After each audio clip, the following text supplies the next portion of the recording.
Mr. Paulson voiced some other concerns about China today. What were they?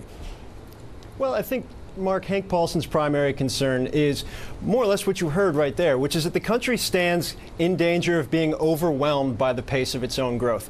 Look, when it comes to policymakers, few in Washington, few in the country have had closer relationships with Chinese officials over the year than Hank Paulson. So even though he's out of government, the strength of China's economy, the pace of the growth, the concerns that he has are things that resonate, particularly in Washington.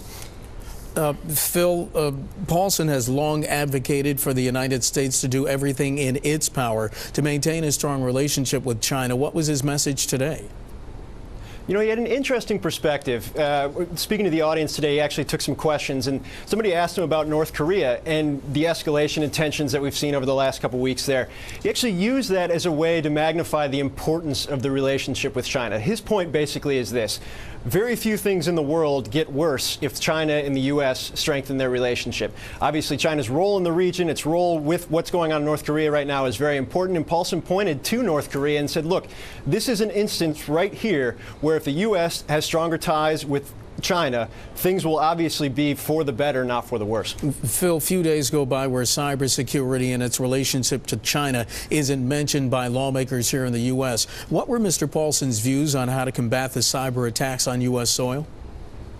Look, Mark, as you said, very few days go by where Capitol Hill lawmakers, U.S. officials aren't basically throwing out press release after press release accusing the Chinese government of sanctioning cyber attacks. Obviously, the Chinese government denies this, but Hank Paulson's perspective was this. This is a dialogue that needs to occur internationally. There needs to be protocols put into place, some type of international framework put into place. He also had an interesting perspective. He said, look, broadly, China does not benefit if there's an economic shock, if there's threats to the economy, to the global economy. So when it comes to cybersecurity, this is something that matters to both countries, whether we think it does or not.